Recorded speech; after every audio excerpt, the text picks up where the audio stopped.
other thing that gets used quite a bit in optimization is something called a directional derivative. So a direction in a preferred direction, right? So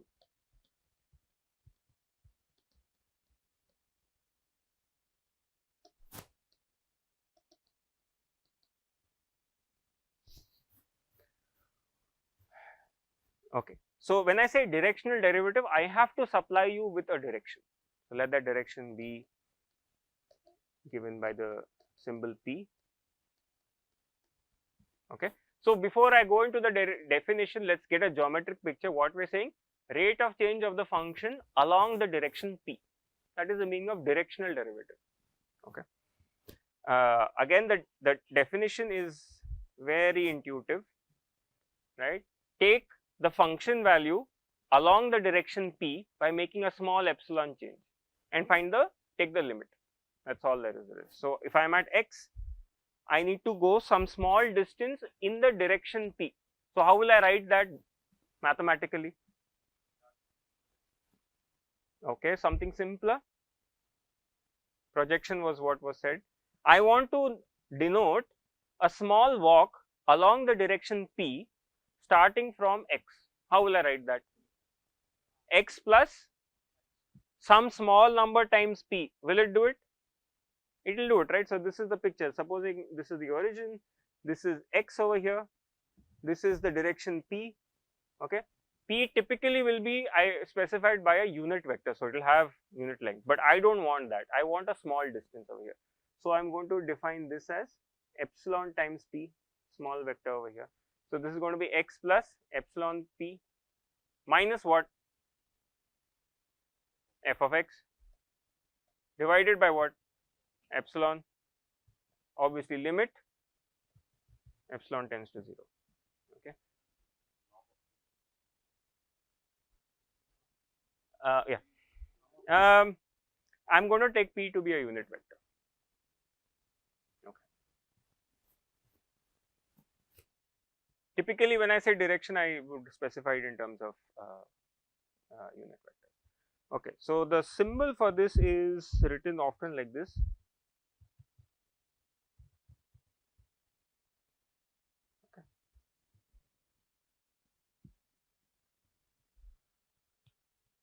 Now this has a simple form. When f is we say that when f is continuously differentiable,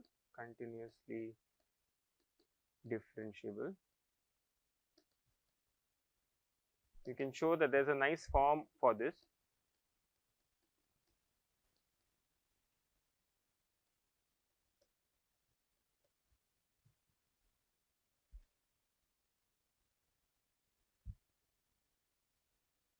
Can someone think of a geometric way of understanding this? This is written as grad f transpose P. That is correct. So when I say when we talk about grad f, we have already thought of it as a column vector, right? Column vector has an algebraic picture, means collection of n numbers. That has no geometry in it, but you can also visualize it as a vector with n components. Now in n dimensions, what does the dot product translate to? Transpose, right? A transpose B is the inner product of two vectors. Now what am I doing? I am taking, so to speak, the inner product of two vectors. One is the direction and one is the rate of change vector. So I am saying, what is the rate of change along direction P? Give me the gradient, I am going to project it onto P. So that's the geometric meaning over here, right? So if, for example, a function was not changing in one direction at all, right, and I ask you what is the rate of change in that direction, it's 0, but you can see also graphically how that will be the case, right? Okay.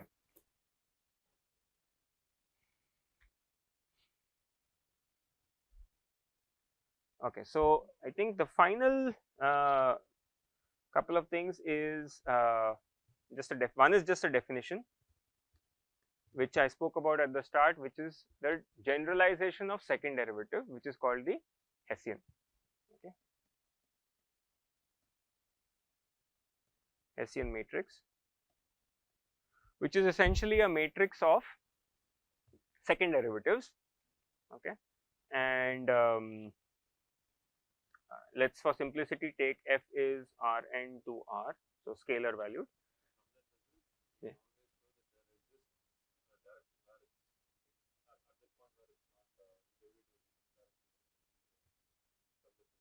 Yeah, by finding a perpendicular direction to, yes. This will get used shortly.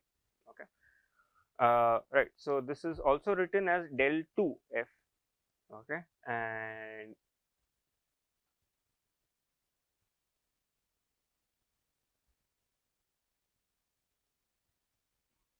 all the mixed derivatives also appear.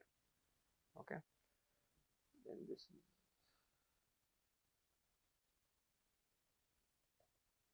and so on. Okay, this will be del 2f by del x2 xn. Okay, so the diagonal terms contain the pure double derivatives. Okay, this I mean straightforward generalization of single variable calculus. Okay, we will use this when we start talking about Newton methods in optimization. Okay, but because there are second order derivatives, we have to first go over the methods which use the first derivative, right? As we mentioned in the start of class, gradient descent, it will use only the first derivative. Okay, as you can imagine, the math is much easier when I stay at first order derivatives. Second order derivatives we can deal with, again we have to be patiently working through each dimension and so on. Now the last point for today is the mean value theorem, extremely important theorem. Okay, again we'll start with the revision of one variable calculus, right? So if I had f which was going from R to R, right, and I have x comma y belonging to R such that let's say x is smaller than y, then what is the short form for this is MVT. The MVT states that f of y is f of x plus what? This, okay, hint, it will look a little bit like Taylor's theorem, but not quite. There is a y minus x, right? And what? The very precious term over here, f dash of not x. If I write x, I am writing the first order Taylor approximation, but I am writing equality over here. Some z over here, z belongs to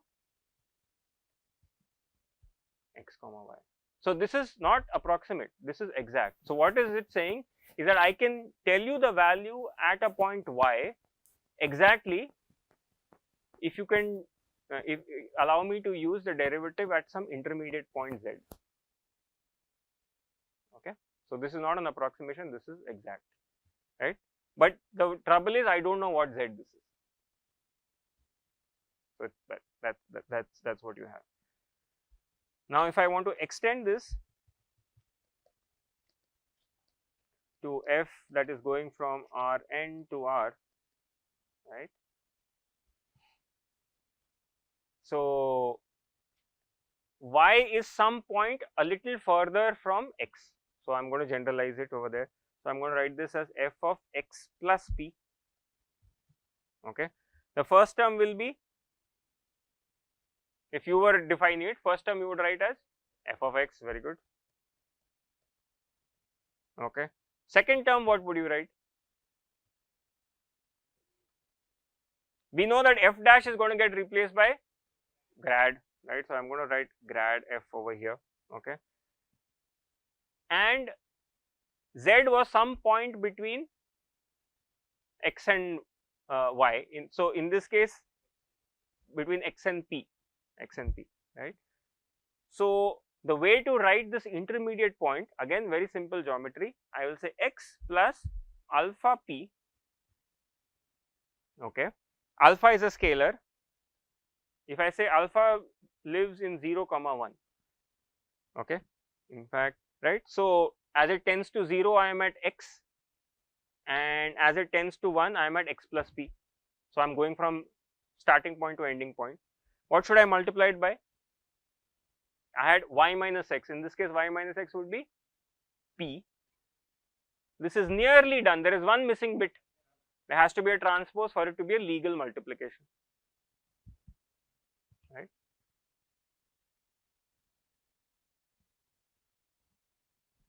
Right. So this was my x. This is my p. This is my x plus p, and this can be my length alpha. So this is x plus alpha p.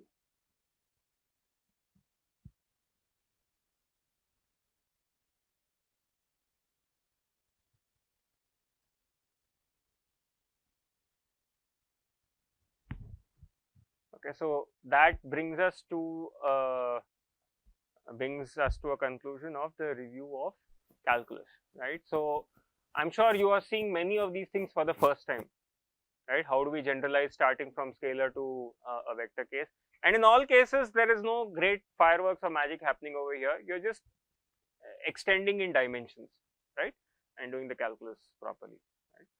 So everything that we looked at, we started with defining the derivative, right? We took a very intuitive definition. We started with our high school definition, just simply generalized it to the vector case, and that gave us the gradient, which is a column vector. It's called the Fréchet derivative, right? Then we looked at what happens if the function is not a scalar function but a multivariate function, right? That is, it's not just fx but f1x, f2x, fmx. Then the gradient became the Jacobian. Then we looked at the generalization of the chain rule, right? We took a simple example to put this chain rule into practice. Then we looked at one object that we call the quadratic form. Okay. Later on, we'll see this quadratic form has very nice geometric interpretations. It'll look like a cone and various such objects in n dimensions. And we proved its derivative. I mean, rather, we found its derivative to be a very simple expression.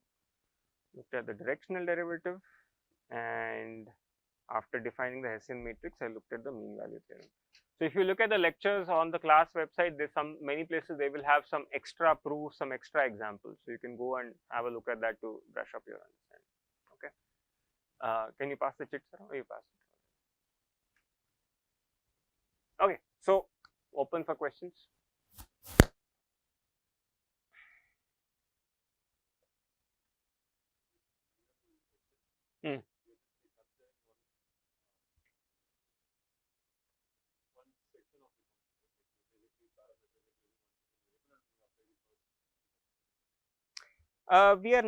We haven't parameterized it in some sense. I mean, I'm talking about like the choice of x and p are arbitrary. So there's no parameterization there. What has been parameterized is how do I travel from x to x plus p. That is what has been parameterized. It's a straight line between this, and that is the theorem. That is the statement of the mean value theorem. No, p is my choice. P could be anything. It's up to me what I want to choose. So it's not given to me, right? So in some sense, you can think of it like in the mean value theorem for scalar case, I gave you a x and a y. In this case, I'm giving my y is simply x plus p. So I could have rewritten this thing in terms of x and y also, the same idea. Give me a start point and an end point. I will tell you the value of the function using some point in between. Yeah.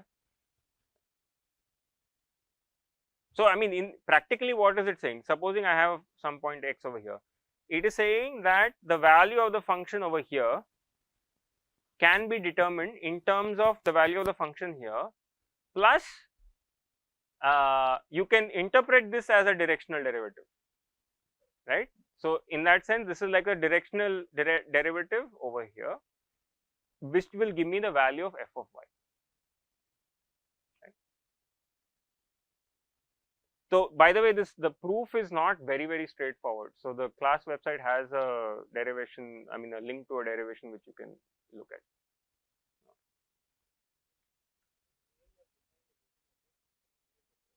The Hessian matrix, yes.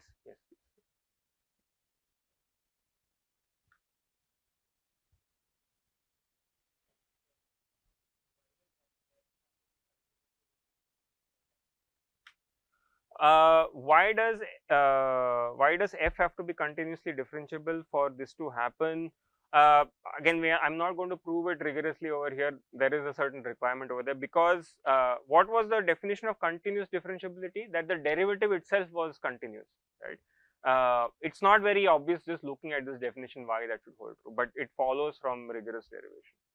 So yeah. If I can share a derivation with you if you want, but then everything gets expanded if we start including that.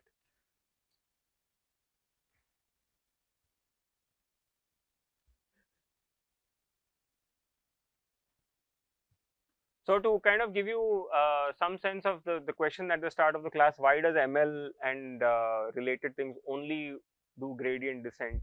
Why, for example, no one really talks about Hessian over there, because your n in the case of data science problem, for example, can be very large, 10,000, 1 lakh, 10 lakh, right? Derivative itself is hard to compute, and then second derivatives, right? So it becomes computationally very, very challenging. So you do the simplest possible thing. But that is high dimension data science. A lot of engineering is not that, and over there you should use second order methods. Right? Any other questions? Actually, that is one of the things I'm keeping in this course, that I don't want to fall into the trap of only talking about things which are of interest to ML, because the whole world is not ML. There's a lot of engineering where you cannot do ML, conventional stuff, where you need, for example, second order methods and all, where we will need these Hessian things, right? Not everything should be done as with first order stuff. If you can get quadratic rate of convergence, why would you settle for first order rate of convergence? Right? So you learn more tools, so you have more things in your toolbox to apply. That's the basic idea. Okay, so if you have no doubts, you can hand us your feedback sheet, and I will see you tomorrow.